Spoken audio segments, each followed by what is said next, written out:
بسم الله الرحمن الرحیم. درغلي مهلمانو بالخصوص اسرار مدني صاحب او تحمید جان صاحب او بابر خان صاحب د دغو ټولو ډېره شکریه کوم چې ډېر ښایسته پروګرام یې کړی دی، ارینج کړی دی او یو اول کې را دی چېرته زموږ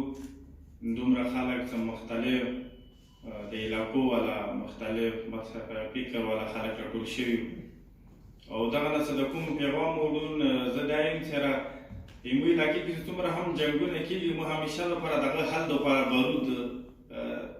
سوچ ته راوړی چې په بارودو سره دا حل کېږي. موږ دا کومه مسله دی دا جنګ سره حل کېږي، زموږ کومه دا مسله دی دا چې څومره هم تشدد کوو دې سره حل کېږي. خو چې دلته راوللو بلکې موږ هم یو سوچو چې هر یوه مسلې حل هغه انسان دوست مذاکرات چې دوی کومه نامه ورکړې دی په دې سره حل کېږي. او دې نه غټ مثال مو سره حبیب ملک صاحب هم ناست دی. زموږ په علاقې کې کله هم داسې غاړ غاړ د قومونو جنګونه راغلي دي، دا ورته راغلی دی، هغه منځ کې مذاکرات شوي دي. د دې پروګرام حوالې سره زه دا یم که هر یوه مسلې دپاره مو انسان دوست مذاکرات کېږي او هغه دپاره انسان دوست خلق او چناو کېږي، نو زه هېڅکله به کمپلیټ رسي نه، او چې چېرته کمپلیټ نه رسي نو بیا به هلته انشاءالله IHL چې کوم انټرنیشنل هیومینیټیرین لا چې کوم کې متخیل سره جنګ اول کول نه دي پکار،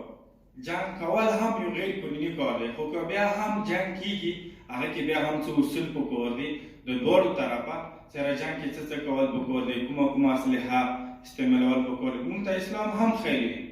چې جنګ په صورت کې تاسو ماشومانو ته څه وایي، جنګ په صورت کې تاسو زنانهو ته څه وایي، جنګ په وخت کې تاسو خلکو پروپرټي مضیع کوئ، جنګ په وخت کې تاسو فصلونو ته نقصان مرسو، جنګ په وخت کې جومات، مدرسه، چرچ، سکول، هر یو څه پبلیک پروپرټي دی هغو ته تاسو نقصان مرسو.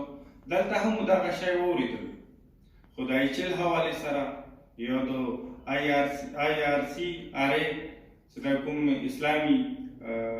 ریسرچ کونسل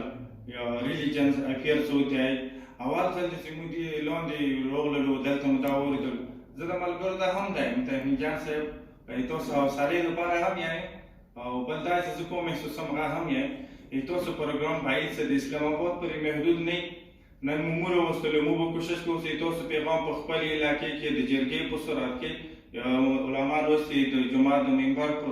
صورت کې یا د کلي د کور په محلې په صورت کې تاسو پیغام هلته هم ورسولو. جنګ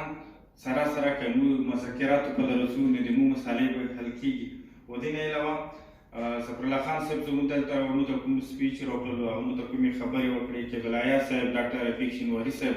حقیقت خبره دی، بریسټر صاحب د ما یوه جمله ډېره خوشحاله شوه، خو مطلب ما زړه ته ډېره ښه ولګېدله. جنګ چې کوم دی هغه ولې دوه شیان پیدا کوي، او هغه دا دی چې کله هم چې چېرته جنګ کېږي هغه نه فساد جوړېږي، او دویمه دا څومره هم عزت والا خلک دي هغه بې عزت کېږي. نو واقعي خبره موږ چېرته هم چې جنګونه لیدلي دي هغه موږ ته فسادونه پر یخي دي، او جنګونه موږ چې چېرته هم لیدلي دي موږ ته هغو عزت په ځای باندې ذلت راکړی دی. نو تاسو دا پروګرام د قبایلو دپاره بالخصوص د ایجنسیانو دپاره یو لوی پیغام دی. که دا پروګرام موږ په ښو معنو سره او په اخلاص سره د خدای سوله پیغام خپلو خلکو ته ورسو، نو زه کوشش کوم او زه دا محسوسوم چې کمپلیټ یا د جنګ هېڅکله صورت پیدا کېږي نه. بیا هم تحمید جان صاحب، اسرار مدني صاحب او بابر صاحب، بابر خان صاحب ټول شکریه کوم چې هغو تاسو موږ ته راټول کړو، ډېر ښایسته ماحول مو وکړ. تھینک یو سو مچ، بریالي اوسو.